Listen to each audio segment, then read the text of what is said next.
दोस्तों नमस्कार, मैं हूं आर्किटेक्ट अशोक गोयल। दोस्तों मैंने 5वीं कक्षा नहीं पढ़ी। आप कहेंगे कैसी विचित्र बात है कि कोई व्यक्ति जीवन के इस मुकाम पर पहुंच गया और उसने 5वीं कक्षा नहीं पढ़ी। यह सच्चाई है।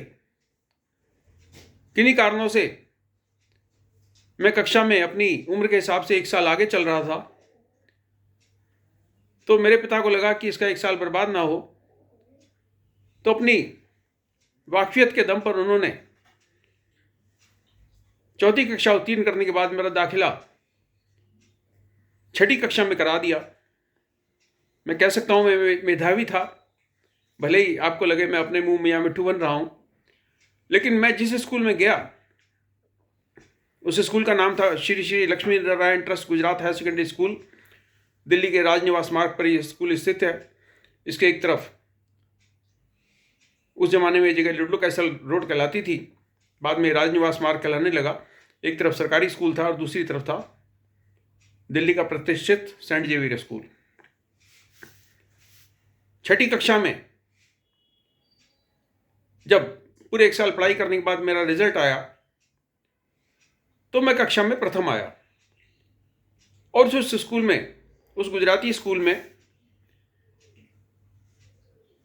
जो लड़की 1ली से 5वीं तक प्रथम आ रही थी वो द्वितीय आई और मैं प्रथम आया। आज 50-55 साल बाद आप सोचेंगे कि इन बातों की क्या अहमियत है और मैं क्यों बातें आपको बता रहा हूं।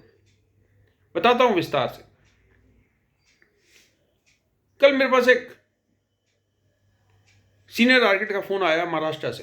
मेरे पास निरंतर लगातार फोन आते रहते हैं, कभी किसी शहर से कभी किसी शहर से, और लोग मेरे से बातचीत करते हैं। पूरा समय उनको मैं देता हूं, पूरी बात विस्तार से समझता हूं, पूरी बात विस्तार से सुनता हूं और अपनी टिप्पणी भी उनके साथ साथ करता जाता हूं। उन्होंने मेरे को बताया, अशोक जी, हमारे जिस शहर में वो रहते हैं वहां पर मैक्सिमम काम सिविल इंजीनियर्स कर रहे हैं, बड़े बड़े प्रोजेक्ट सिविल इंजीनियर्स कर रहे हैं और आर्किटेक्ट्स उस क्षेत्र में पिछड़ रहे हैं। उस राज्य के आर्किटेक्चर स्कूलों में लगातार स्टूडेंट्स की संख्या गिरती जा रही है और उस राज्य का नाम है महाराष्ट्र। पिछले साल महाराष्ट्र के ढेर सारे आर्किटेक्चर कॉलेज में सीटें खाली रह गई। 3 राउंड के बाद भी सीटें खाली रह गई और चौथा राउंड उनको करना पड़ा। और ये सारी परिस्थिति होने के बावजूद जब आर्किटेक्चर कॉलेजों में लगातार छात्रों की संख्या घट रही है, उसके बावजूद भी हमारे आर्किटेक्चर क्षेत्र के जो नीति निर्धारक हैं वो एग्जिट एग्जाम की सोच रहे हैं। मैं 4वीं-5वीं कक्षा की बात क्यों कर रहा था? मैं इसलिए कर रहा था कि आज इस बात की कोई अहमियत नहीं है कि मैं 6ठी कक्षा में प्रथम आया या 11वीं के इम्तिहान में, उस समय 11वीं होती थी, 11वीं के इम्तिहान में मैंने इंजीनियरिंग ड्राइंग में, उस टाइम इसको ज्योमेट्रिकल मैकेनिकल ड्राइंग बोलते थे, मैंने डिस्टिंक्शन प्राप्त की जो मेरे से पहले उस स्कूल में किसी छात्र या छात्रा की नहीं आई थी। आज इन बातों का कोई अहमियत नहीं है। किस चीज की अहमियत है?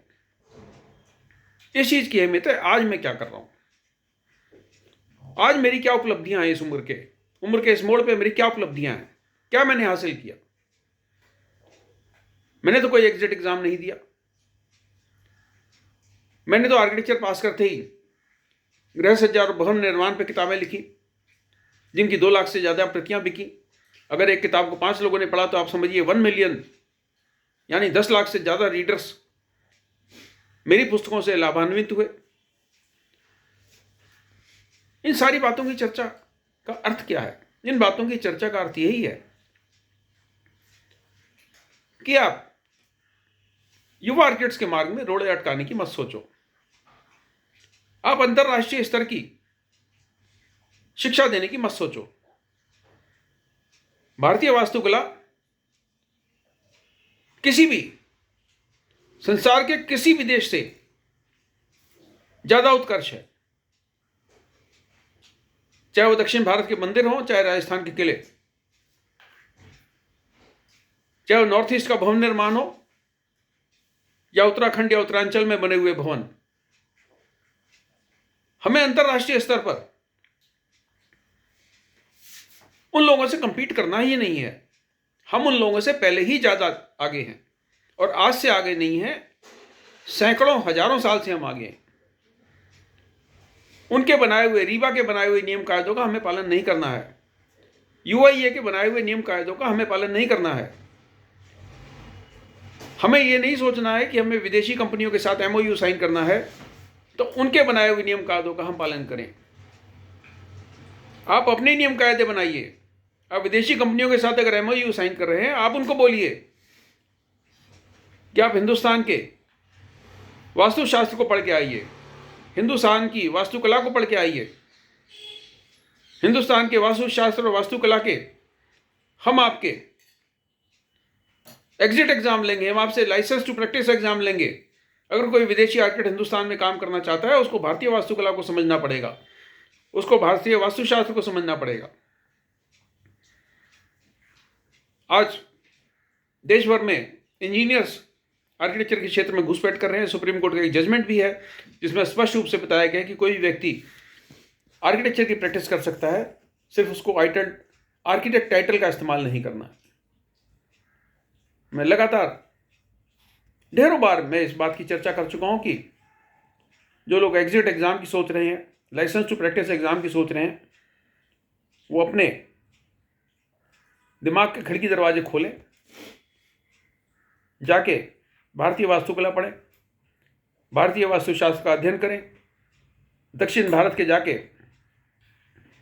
मंदिर और उनके निर्माण का अवलोकन कराएं, देश भर में जगह जगह बने हुए किले, महल और मीनारों का अवलोकन कराएं और फिर सोचिए कि आपको एग्जिट एग्जाम अगर करना ही है